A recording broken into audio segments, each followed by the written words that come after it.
Hi, everyone. My name's Aaron Masliansky, and I am the host of Inside the Skev, the podcast all about Skokie and Evanston. Tonight, I am really looking forward to interviewing Saul Austerlitz. So we are going to talk about his new book, Generation Friends, an inside look at the show that defined the television era. Saul is a freelance writer whose work has been published in the New York Times, New York Times Magazine, Esquire, Rolling Stone, the Boston Globe, Los Angeles Times, Slate, and New Republic, among others. So, Sal, this is so much fun to talk with you about this book because the show really defined a generation here. And, I grew up I was born in the early 80s. So the 90s and early 2000s was definitely part of my generation. I guess I'm a little bit younger than what the intended audience was, but it was a great show. And I want to ask you, what inspired you to write this book? Were you always a huge fan? Yeah, so I had written a book called Sitcom that came out a few years ago. That was a history of the American sitcom. And one of the chapters in the book was about Friends. And I sort of felt like I'd said my piece about it. I'd gotten to watch the show again and appreciate its craft.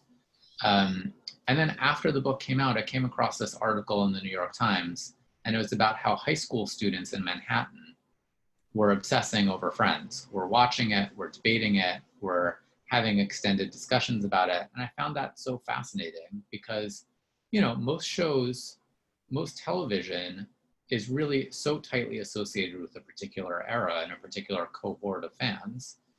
It's so rare that any show would not only last beyond its run on the air, but go beyond the diehard fans who watched it when it was on to bring in a whole new generation of fans who weren't even alive when the show went on, or sometimes weren't even alive when the show went off the air entirely. So that really fascinated me because it was such a rarity in terms of thinking about the history of television. And so I wanted to tell the story in part to kind of catch up these new fans who hadn't been a part of the first go round, and also to include them in the story. This sort of odd tale of Friends managing to stay relevant and stay interesting to fans, 25 years after it had premiered. It is interesting that it stayed relevant and it's, been one of the most watched shows on Netflix. And, Netflix is spending an exorbitant amount of money to have it on.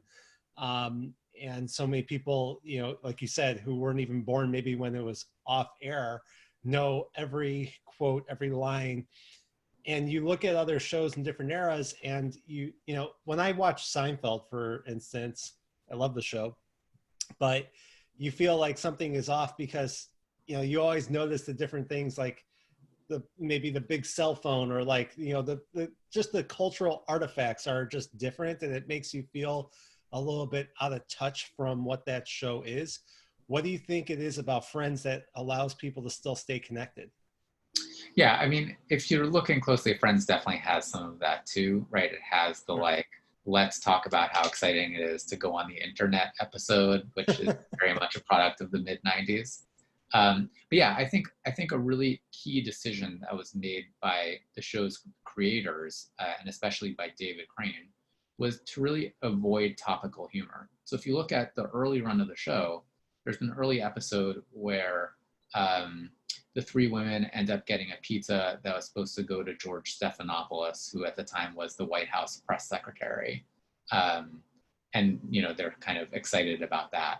And it really stands out in part because it does something that the show basically avoids doing for the rest of its run. In 10 years, it doesn't really mention Bill Clinton or George W. Bush.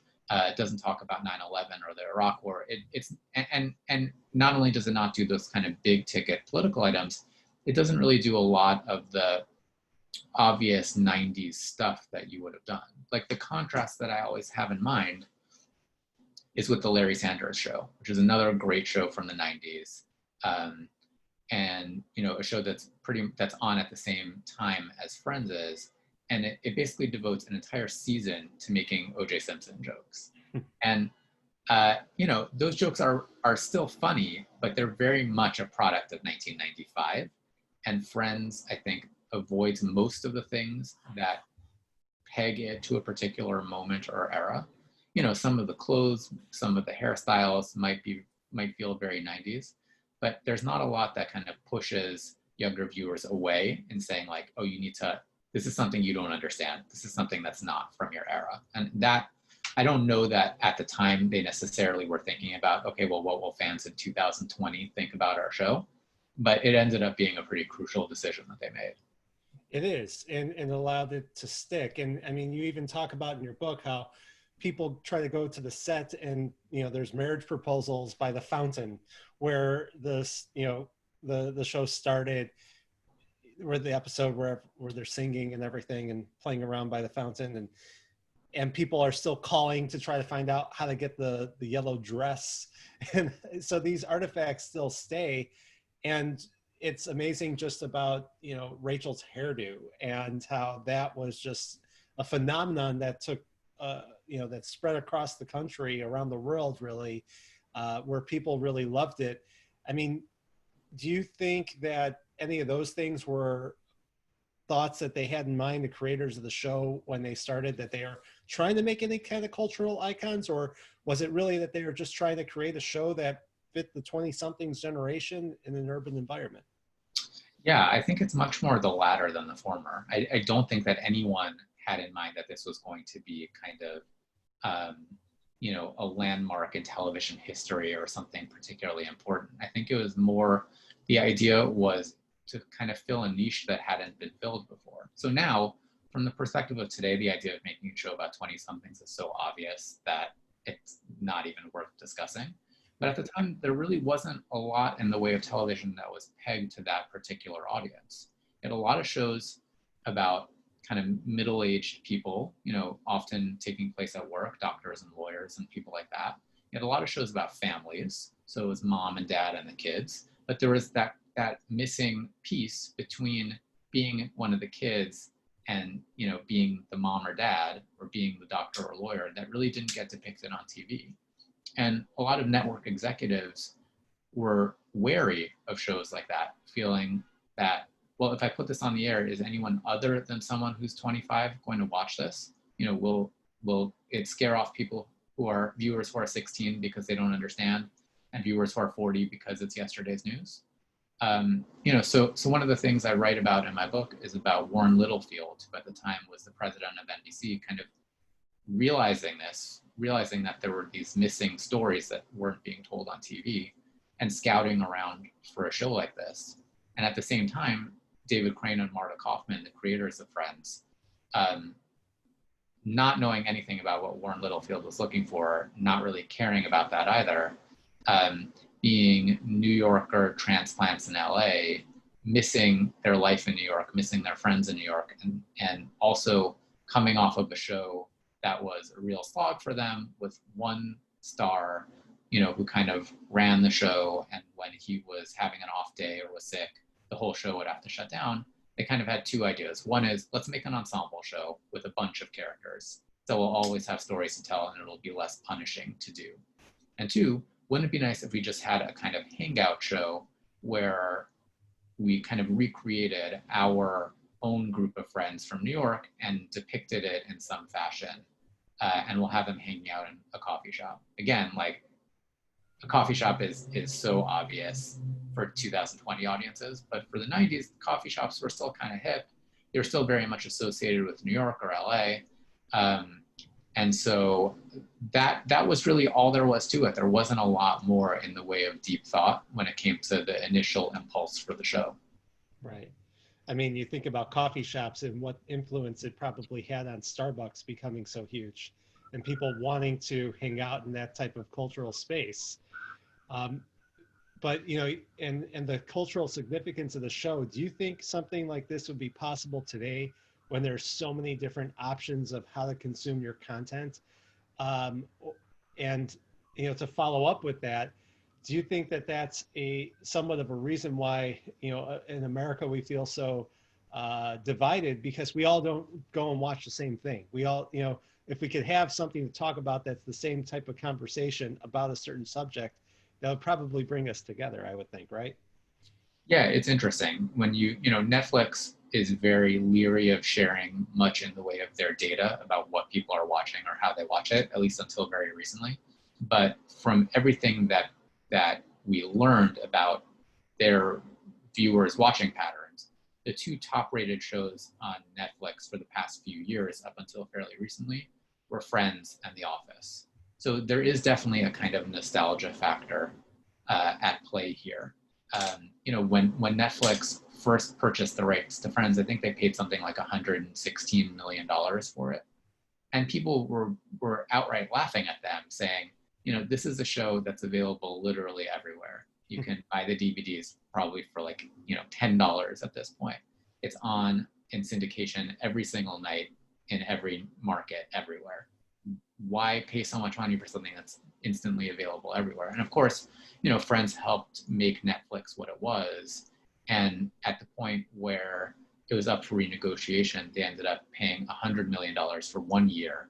And the only reason why they're not paying $100 million per year in perpetuity is that Warner Brothers, who own the rights to the show, decided to create their own streaming network primarily so that they could have Friends on it.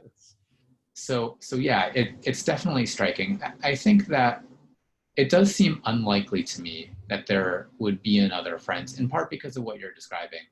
Just that audiences are splintered. I would first put a positive spin on it before the negative spin. I would say that they're splintered because there's so much to watch, right? There's something like 500 scripted series on television last year. So more television than any one human being could possibly watch, ever. And so there's just more of it, and a lot of it is very exciting, and a lot of it is the kind of thing that couldn't really have been on television in the 90s when there were 4 networks, just because they wouldn't have made space for those kinds of shows. That the definition of a hit has changed, where the top rated shows on TV now are getting the kinds of ratings that would have gotten shows canceled in the 90s. There's just, the audience has fractured. But yeah, I agree with what you're saying. I do agree that, the idea of having a show, a phenomenon that people can kind of share together or, kind of come together to talk about does seem more appealing in its absence. I think the last thing that did that was Game of Thrones, and still to a lesser extent, a smaller audience, but still that same sense of, Monday morning, people are getting together at the office, at school, wherever, and talking about what was on the previous night. It wasn't, it was that kind of appointment television, that kind of expectation that everyone is talking about it and sharing in it. Yeah, it's just become an increasing rarity. It's you sort of, yeah, it's something you don't see as much as you used to. No, you definitely don't. And it was such an enormous success. Do you think that the creators had any expectation of, that it would be so successful, or do you think that they just thought, well, maybe it'll be on for a couple of years and then we'll move on to our next thing? Yeah, I don't even think there was a template in place for that kind of success. NBC had successful shows, some of which were on the air when Friends came on, or had just come off the air, like Cheers or The Cosby Show or Seinfeld. But the idea of the kind of success that Friends has shown, that, and the kind of success that lasts over time, I didn't get the impression at all from them that they had ever expected anything like this. And so, yeah, I think when it first came on, it was much more a question for them of, can we get picked up, right? You get a 13 episode order when the network gives you approval for your show. And the big question is, will I get the back 9? Meaning, will I get to finish out the first season? Will they give us 9 more episodes? And so one of the stories I tell in the book is about Crane and Kaufman coming one day to the set and asking all the crew and cast to gather around and say, we have some bad news. We didn't get the back 9. And everyone's faces fall. And, they're instantly thinking, we thought we were doing well. The ratings were good. People like the show. We can't believe it. And then they say, we actually got the back 11, right? So we're getting even more. And I think for them, that was kind of the epitome of success. Like, we didn't get 9 more episodes, we got 11 more episodes. Like, we're doing as well as we humanly can. So yeah, everything that came afterwards, I think, has been a complete surprise for everyone involved. Yeah, it was a total blockbuster. Have you spoken with the creators when you were making this book, and have you talked to them about their experience in this and just seeing it explode? Yes, I got to interview Crane and Kaufman, and also Kevin Bright, who is the third producer who worked with them. Yeah, it was really interesting to hear about their experiences. They had kind of an unusual route to becoming creators of a television show, which is that normally, and this has maybe become more enshrined over time, but normally, especially if you're like a New York writer, or an East Coast writer, or just a non-LA writer, you come out to LA, and you get, if things go well, you get hired to be on someone else's show, right? You sit in their writer's room, you basically take orders from them, you execute their vision, and then hopefully eventually at some point in the future, you'll get to do your own show. And Crane and Kaufman ended up coming out in totally different fashion. They moved to LA, they got hired by HBO, and this is when HBO was still, not the HBO that it is now. They were just kind of dipping their toes in the water of creating their own television. And so they got asked to work on this show where HBO had gotten the rights to Universal's film library. And they wanted to make some kind of show out of it, but they didn't really know exactly what. So they came up with this show called Dream On, which was about the kind of romantic misadventures of a divorced New York book editor. And all of his interior life is shown by clips from Universal films. So sort of like a high concept show for the 90s. Yeah. And so that was really their first TV experience. And they liked it, but it also was complicated and challenging. And so having come out of that, they ended up coming back, and they started to pitch ideas to the networks, had one failed pilot season where they didn't place any shows, and then ended up coming back with Friends for the next year. So again, it wasn't like they had a big grand plan of how they were going to conquer the networks. It was more like a series of failures or partial successes that led them to this idea, and that led them to try this out. But yeah, I think the big impetus for them was more the idea of really concentrating on the writing. Crane and Kaufman had emerged out of the theater scene in New York, and so were very devoted to the idea of good writing. And they, in talking to the writers on the show, they felt very strongly, even 25 years later, that this was an incredible experience.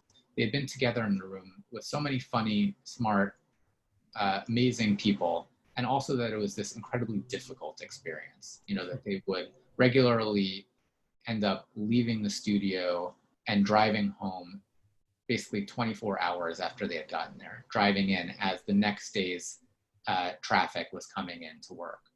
And so, it was an intense environment, but I think Crane and Kaufman were really dedicated to this idea that we want to make the show as good as we possibly can. We want to make it so that every line is just as good as we can make it. And I think if there's anything that really has allowed the show to last for as long as it has and to be as good as it ended up being, it's that real devotion to making sure that each line is as polished as it possibly can be. Well, it definitely was. And one of the things you talk about in the book is with the cast. And I want to ask you about that, but the cast themselves would try to punch up a line because, people would take offense to it, a line not working and not hitting the right type of joke. So, what was that like, that kind of collaboration? Yeah, so, most of the work of the writing was definitely done by the writers, but there were some interesting moments that I heard about where, the experience of making a television show is often about finding out what doesn't work and finding it out in the most high pressure possible environment. So often, not oftentimes, but sometimes the writers will come up with an entire plot line or that just didn't work, or a line that they realized just was not hitting in the way that they had hoped for. And so there was this sudden rush of activity of action to kind of fix this broken scene or this broken line. And the actors got involved in that too, in part because they felt over time, and I think rightly, that the characters belonged to them in some fashion, that they were the ones who had come up with it, that they were the ones who were going to have to be answerable to the audience for whatever thing they were doing or saying was. And also that they had some, that they had developed some facility for understanding what their characters would say or do in a given moment. And so, yeah, that phenomenon was really interesting in understanding how the writers and actors, who mostly stayed apart, who mostly, were kind of operating in separate spheres of the show, would occasionally interact in terms of trying to figure out what the best line or what the best way of saying something might be. Right. Well, I think, the benefit of having such great actors who were so good at the roles really helped them. How did they find the ensemble of people that became the cast? Yeah, so it's really interesting. When they were first conceiving of the show, the initial idea had been that while it was going to be an ensemble, they were thinking that the bulk of the show would be about the character of Monica. That Monica was going to be this kind of rough, tough-talking, but ultimately lovable New York character, and that she would be a kind of up-and-coming young chef, and the show was going to really be about her. And then as a romantic interest, they were going to have this also young, up-and-coming New York actor who lived across the hall, kind of like a young Al Pacino type. And their will they or won't they would be the kind of crux of the show. So obviously things went in a different direction from there. And part of the reason why was after a kind of long and complicated casting process, they ended up with the 6 performers that they chose.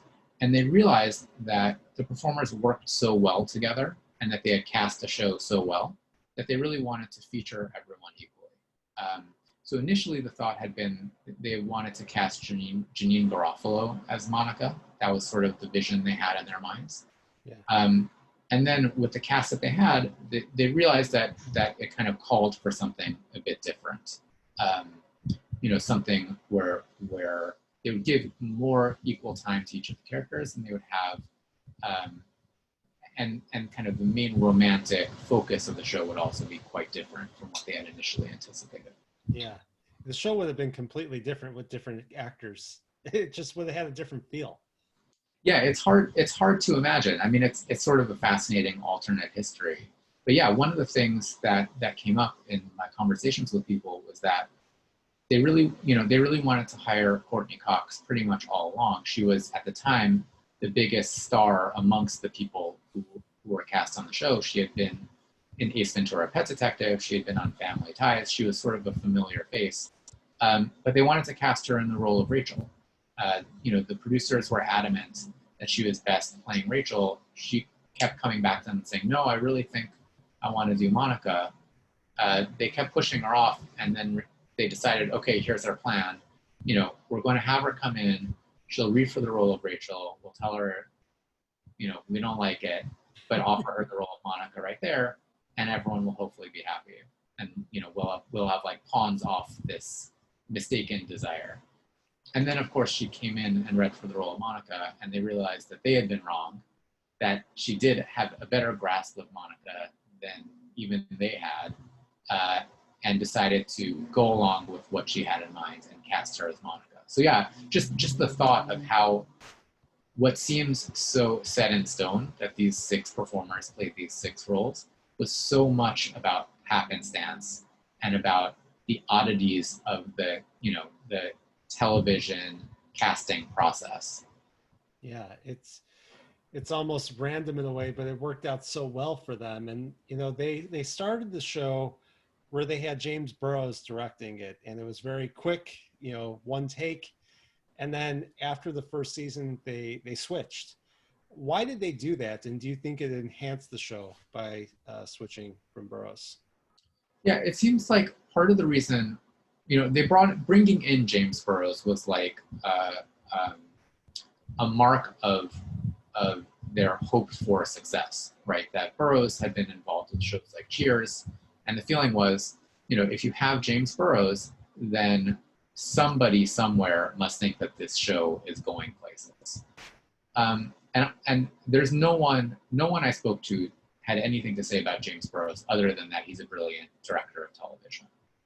I think my sense was that for the creators of the show, after the show had already become something of a success, there was this sense of, do we really want to share credit and also money with James Burroughs? Do we want this show to be known as a James Burroughs show that PS was created by somebody else?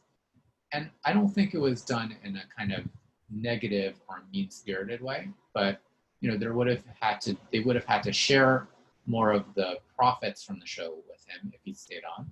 And I think that they wanted the show to be known as their show, that they were the ones who created it, that they were the ones who had brought it to fruition. And I don't see a huge diminution in the show's quality after Burroughs leaves. I think it was in everyone's interest to kind of keep a happy face on it. And he comes back and directs a few episodes after the first season. The funny thing about that is that they had all these arguments about how the main set, Monica and Rachel's apartment, would look. And Burroughs was really, really insistent that they have this one big wood beam that ran down the center of the apartment. He thought it was like a nice,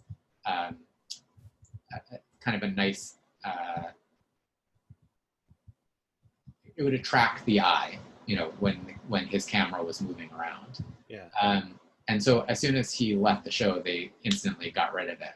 But each time that he came back to shoot an episode, he insisted on having this wood beam come back out. So if you take a look at, the 3 or 4 episodes after the first season that he shoots, it's this incongruous, gigantic wooden beam that suddenly showed up in their apartment. After the show ended and whatnot, was the relationship still okay with him? Or were they able to keep the peace? It seems like it. I don't want to make everything sound like it's just about money, because it is also about credit, and it is about a feeling of ownership over the show. I think that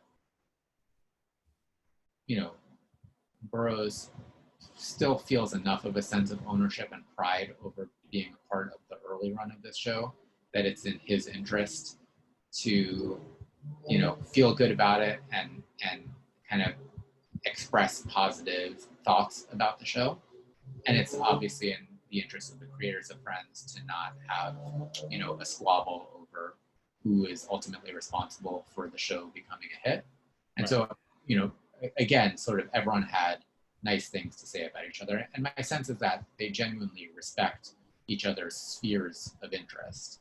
But yeah, part of it was that Kevin Bright, the third creator of the show, who was not one of the writers of the show, felt like there were ways in which he could contribute more as a director, and that there was stuff that was being left out that could have been added in by putting in a little bit more effort.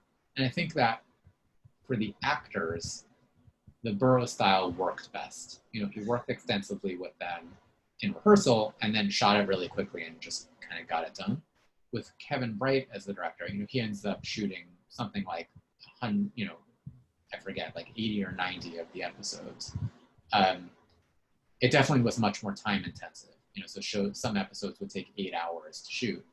But he felt at least that they were getting more out of it, that there was opportunities that Burroughs had maybe cast aside in his desire to move through things speedily.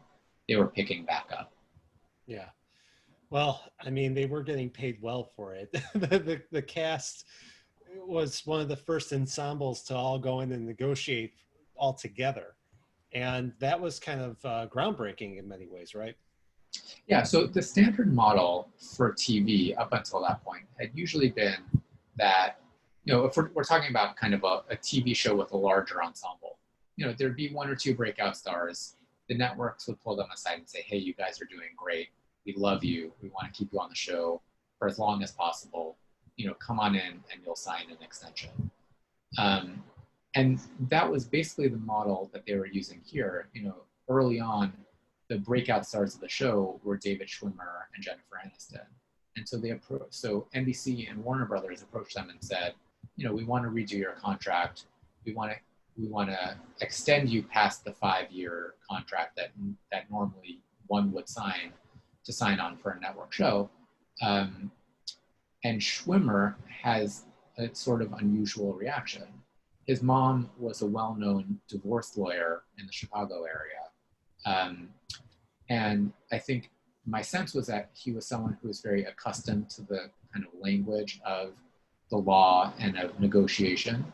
And he realized a few things. He realized, first of all, that it would feel very awkward to know that he had secretly negotiated a deal where he was being paid more than his castmates, that they would all go in, they would all do the same amount of work each day, and that he would be getting 50 or 100 or 200% more than they were getting.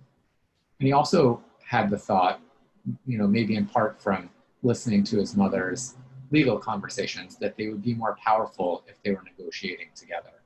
And so instead of going back to NBC and Warner Brothers and saying yes, he went to his castmates and said, hey, listen, this is what they've offered me. I think we should go in and negotiate with NBC and Warner Brothers together.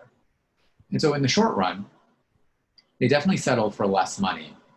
David Schwimmer and Jennifer Aniston definitely settled for less money than they could have gotten if they had just gone and signed a contract themselves. Yeah. But in the long run, they ended up taking back a lot of the power that normally accrues to the producers and to the networks. Because, again, Friends is this anomaly where it lasts for 10 seasons and where instead of losing strength as it goes along, it kind of picks up added, the networks keep wanting to bring it back for another season and another 2 seasons. And so having that ability to go to them and say, all 6 of, you need to renegotiate with all 6 of us at once together. There's not any way to kind of pull us apart or, play one of us off the other. It ended up putting them in a much more powerful role when it came to those later season negotiations. Right, and even Lisa Kudrow made them wait until the very last minute. And it's so funny how she's kind of the ditzy one, but she's super smart in real life and gets so much more leverage that way. Yeah, I mean, and some of it also had to do with the individual personalities of the performers that, David Schwimmer, I think, was someone who in the later seasons felt like if it didn't work out with the negotiation, he would have been just fine with heading back to Chicago and working in a theater company and, calling it a day for television. And I think Lisa Kudrow also had the feeling that there was film work available and she, would have other things to do and was maybe a little bit less gung-ho than some of the other performers about it. But yeah, it's fascinating to see how these matters that ultimately involved tens or hundreds of millions of dollars and, the schedule of one of the major networks would basically come down to, a bunch of actors and their representatives having a meeting at like 2 a.m. on a Sunday morning to decide, are we or aren't we going to sign this contract? It's a quite powerful decision that they had there. It's pretty amazing. The show went on for, for 10 years and, there were a lot of story twists and, with Rachel and Ross or even Joey and Ross and then Monica and Chandler. Do you think that the show at any point kind of jumped the shark? Yeah, it's an interesting question. The writers themselves had this same conversation relatively early on in the show. So Ross and Rachel were kind of the set romantic couple of the show. And then there was discussion relatively early on about, well, what will happen if we maybe have Chandler and Monica get together? And the writers basically all agreed, this is a terrible idea. It's going to ruin the show. Everyone's going to think we're just randomly pairing off our characters, and kind of pushed it off for a while. I think ultimately, coming back to that idea and coming back to this Chandler and Monica relationship, it extends the show's life. It gives them more opportunities to do things. It gives them a chance to have a romantic relationship that feels more functional and more adult. Um, I think a lot of people definitely feel like the Rachel and Joey setup is a place where Friends kind of jumps the shark. Yeah. I definitely don't disagree with that. I think at the same time, I understood it a little bit better after talking to David Crane. His argument was, and he obviously knows what all the fans have to say. Sure, I'm sure he reads everything about what they say. Yeah. His take was, listen, we all knew, all of us who are making the show, we knew that the show had to end in a certain way, right? We knew that ultimately Ross and Rachel were going to get together and have a happy ending. We never wanted to be, and we never were the kind of show where we were going to deny the fans the thing that they had been anticipating all along. But his feeling was, I want to keep it as surprising as possible, and I want to make it as unexpected and wonderful as possible to get to that destination. And so his thought was, well, yes, everyone feels like having Rachel and Joey get together or think about getting together feels wrong, but sometimes things feeling wrong is exciting. And so his theory was, let's do something that feels wrong. Let's kind of push the show in a direction that feels awkward, and we'll kind of develop something funny and something interesting out of that. I don't think it entirely works. I think it's pretty dependent on kind of remaking the characters, and it's remaking the characters a long way into the show's run. But I think I had a little bit more sympathy for an interesting experiment after talking to them and after kind of hearing how they described it. So I don't think it ruins the show, but I don't think it works quite as well as what comes before and afterwards. Yeah, it's a change up. I mean, I imagine though that they must have come up with so many ideas in the writer's room, and I can only imagine what the environment was like in there, trying to come up with these jokes, being dirty, but like being not, but being coy about it. Like, what was that like? That experience being in the writer's room? Yeah, it was really one of the most fascinating aspects for me of writing this book was getting to talk to the writer and getting to understand their experience. And I think that the beginning of it was Crane and Kaufman having this desire. Okay, we want to create a show about people in New York in their 20s, just like we were people in New York in our 20s. But the first realization they had was, okay, we're actually not in our 20s anymore. We're in our 30s. And while we obviously remember what it was like to be in our 20s, we imagine that being in one's 20s now, in the mid 1990s, is a fundamentally different experience. And so one of the things they did was that they hired younger writers who are currently in their 20s, and asked them to kind of extrapolate from their own experiences. And so, I think one of the reasons why it was so fun to be a part of the writer's room and also such a challenge was that it was very difficult to know in advance what would make for a good Friends plotline. So one writer who I spoke to, he came in one day to work and told everyone about how his girlfriend had taken him to like an upscale clothing store, and the combination of his girlfriend encouraging him and the saleswoman encouraging him led him to spend $600 on a pair of leather pants that he now realized he could never wear again. Now, I don't think he knew when he was telling the story that this was going to make a great plotline for Ross. And there are all sorts of extra steps that have to be taken to get to the point where it became that. But yeah, it does seem like a big part of what the writers had to do, in addition to, crafting each word, each sentence to the point where Crane and Kaufman were happy with it, was kind of figuring out a way to take their own experiences or their friends' experiences in real life and somehow transform them into stories that would work for the characters on the show. Yeah. Do you think, though, I mean, there's been some controversy over things that went on in the writer's room. And also, there's been some things that maybe just didn't age well in terms of some of the jokes and lack of diversity in the casting. Is that anything that they talked about with you? Would they have done things differently? Yeah, I mean, so the first thing that I'll say is that this was a topic of conversation in the 90s as well, right? Like it was very front and center in the cultural discussion of Friends. If you go back and look at the articles being written about it in kind of major newspapers and magazines in the 90s, a huge chunk of it was devoted to talking about the overwhelming whiteness of Friends. And at the time, it was much more in the sense of, it was less about kind of diversity writ large and more about this question of why aren't there more Black characters on Friends? But it was very much something that was part of the debate and the discussion around Friends in 94 or 95 and onwards.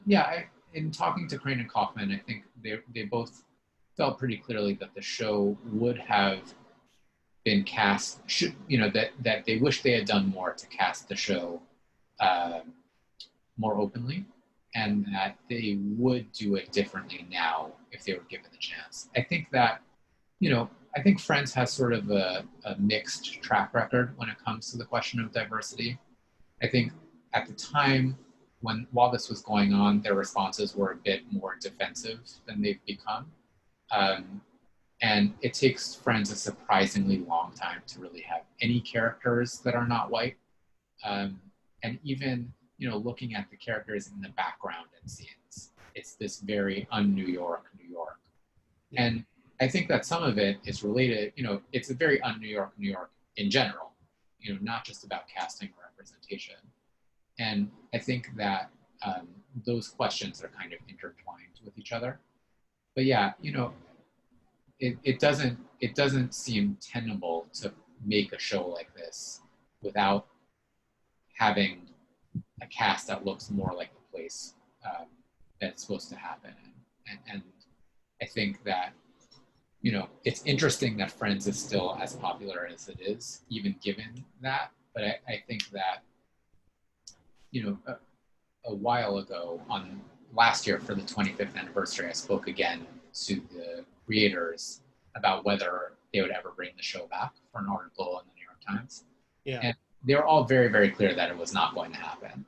But I thought that the reasons were really interesting. So one reason was just, again, kind of returning to this issue of money. Like, when you think about all the shows that have come back to television in the last few years, Will and Grace or Roseanne or anything like that, they're shows that were very popular and successful in their time that I'm sure made the creators and stars a very substantial sum of money. But that if you were to come back to them and say, hey, I'm offering you X million dollars to come back, they would all say, yes, that sounds great. Friends is this unusual situation where the people involved have made so much money from the show that they really don't need any more. That there's not really an amount that you could offer to them that would make sense for them to bring it back. And the risk involved in bringing the show back, that you would somehow damage your legacy or the show's legacy by doing something that didn't fit with it or that people weren't happy with, I think is greater than anything else. And so that was part of the issue in terms of bringing it back. And the other part, like what you were describing, is this question of how are people going to respond to it? So I think accepting Friends as a kind of time capsule of the 90s in that regard, Friends maybe... Oh, frozen. Oh, sorry. No, I don't think you are, so. Okay. So accepting it as a kind of 90s time capsule, I think they sort of get a pass there. But if it were to come back in 2020 and be just the same, be still be about 6 kind of upper middle class white characters in New York, I think the show would face a pretty substantial amount of criticism and probably rightly so. And so I think that's one of the big reasons why they've ultimately chosen, not to have that kind of reunion or comeback like a lot of other shows. I think obviously some of the jokes would change. I mean, about gay jokes or anything of that nature, I think would not probably be accepted nowadays. But I think if they did some kind of reboot, like how it was on Curb Your Enthusiasm when they brought, back the Seinfeld characters. That I thought was a really creative way to kind of bring the show back in a somewhat of a reboot for that one season. I loved that. I thought that was completely brilliant and worked amazingly well. It works in part because of Seinfeld and its legacy, right? That doing something that kind of frustrated the audience was very much in keeping with Seinfeld.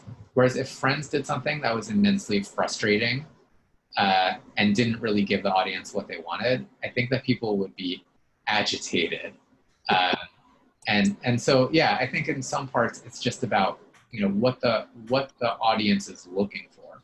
And so one of the other points that they had, which I thought was interesting and kind of worth thinking about in this regard, is that Friends is very much a show about being in your 20s, right? And maybe extended out to being a show about being in your early 30s. But if Friends were to come back now, it would be a show about 6 characters in their 50s. And so the way that they described it to me was, we have 2 choices, neither of which are appealing. One is it can be a show about people in their 50s acting as if they're in their 20s, which would be very, very awkward, and everyone would instantly notice that. Or it would genuinely be a show about people in their 50s, which could be great, but would be an entirely different show. Not at all like Friends actually was. And while I find that idea kind of appealing, they definitely did not want to go down that road. And it would essentially be creating an entirely different show that people may or may not like, just with the same characters. It seems like they want to move past it. I mean, just from this, and I don't know if you've spoken with the cast members, but from what you wrote about, it just seems like, some of the characters have been typecast, or it's hard to you can't top Friends. So every time that they're trying to get into another role or whatnot, it's not the same. So maybe is that one of the reasons too that they wouldn't want to step back into this? I think it's an incredibly unusual phenomenon to be, let's say, 40 years old and to know what the first line of your obituary is going to say. I think that that's just like a heavy weight that exists for these particular people. And obviously it's better to have that than not have that. I don't think it's anything that anyone needs to feel bad for them about. But I think as a working performer, it's a real challenge to know that this is the role that will define your career when you're picturing that there are going to be 20 or 30 or 40 more years of that career. And so I think in some ways the most successful things that the performers have done have been in some ways a kind of refraction or reflection of the work they did on Friends, right? So I'm thinking about Lisa Kudrow in The Comeback or Matt LeBlanc in Episodes. They're sort of also TV shows that are very much reflecting on that same sitcom stardom or Friends stardom in particular, and being playful and clever with that. I think those seem to have worked well. I think it's harder to, kind of head out to new territory and play a completely different role. It's not to say that the performers aren't talented or that the creators aren't talented, but I think people have certain expectations or a certain idea in their mind, and it's challenging to break out from that. Yeah, it's so ingrained in society's mind of who these people are. I think to Saul's point about Lisa Kudrow, I mean, she's had some guest appearances in Grace and Frankie. Mm-hmm. And I mean, I think her character is pretty Phoebe-like in Grace and Frankie. Mm-hmm. Which is created by Marta Kaufman. Right. Well, it makes sense. I mean, Lisa Kudrow's been in many roles where you think it's almost like she's Phoebe. She just plays that role so well, but in reality, she is nothing like that. She's just a good actress. Yes. Have you spoken with them, with any of the cast members? No. They were ultimately not interested in speaking for this book, which I understand. And I did get to speak to a lot of the other performers on the show. And my sense was they're probably all eventually going to write memoirs at some point and wanted to save their material for then, which I completely understand. Absolutely. Do you think that there's like a contemporary sitcom that can connect with people the way that Friends did or does? Not really. I think that there are shows. There are sort of two categories. I think there are shows that are pretty blatantly just trying to imitate what Friends did, show like How I Met Your Mother, or some of the other CBS shows of recent ilk. And I know that there are people who swear by those shows. They don't particularly do much for me, but I think that's sort of one style.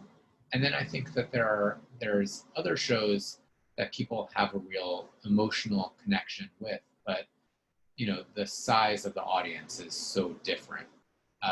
So I wouldn't be surprised if in 10 years' time, some show from the recent moment develops a kind of large cult following or streaming following in a similar fashion to Friends. But the scope of Friends' success in terms of how many people love the show and how long it's been going on for, that seems like a harder phenomenon to recapture. Yeah, it really does. I mean, what do you think that Friends was trying to tell us about, young people at that time? And, what do you see as its message? Yeah, I was thinking about this a bunch. I was thinking mostly about the younger fans, the sort of teenagers who have either discovered the show in the 90s or have been discovering the show more recently. And I think it does a couple of things for them. I think, if you're 14 or 16 years old, you know that you're going to be an adult soon. You don't necessarily know what that means or what that involves. And I think that Friends can provide a kind of roadmap for younger fans about what adulthood looks like. That things will be coming down the pike, like your first romance, your first job, your first heartbreak, maybe professional success, maybe getting married, maybe having children. So it kind of gives younger fans a certain sense of what adulthood can look like. At the same time, Friends is obviously also a complete fantasy. And I think that the particulars of that fantasy are very appealing for younger fans, especially. This idea that, okay, one day I'll be 30 years old and, maybe I'll be married and have children, but still I'm somehow going to have breakfast with my friends every single day. That's a really, really appealing. I think that's an appealing fantasy in general, but I think it's an especially appealing fantasy when you're an adolescent. So I think that those are two of the factors that I think are especially relevant in thinking about why Friends has had this success and why it seems to be especially popular with younger fans. Absolutely. I think it hit a chord. Sal, what are some new projects that you're working on that people should keep an eye out for? So the one thing that I wanted to flag is just that Generation Friends is coming out in paperback next month. And so if you haven't had a chance to pick up a copy, you can look for it hopefully everywhere that books are sold. Sounds great. Yes, and if you're going to buy it, please support an independent local bookstore in your community. And more information about Saul can be found at his website, saulausterlitz.com. Saul, is there anything that you'd like to leave us with? No, just thanks so much to everyone for listening, and I really enjoyed this. I did too. Thank you, everyone, for tuning in. Really appreciate the opportunity. Thanks so much. Thank you. Thank you, everyone, for joining us this evening. Please check out our website, jccchicago.org, for all the great stuff we have coming up in September. We have authors, we have filmmakers, we have tours of synagogues in Chicago. So we hope to see you again. Saul, thank you so much for your time. Aaron, wonderful as always. We really appreciate your time. Everyone be well and have a great evening. Thanks so much. Bye. Bye.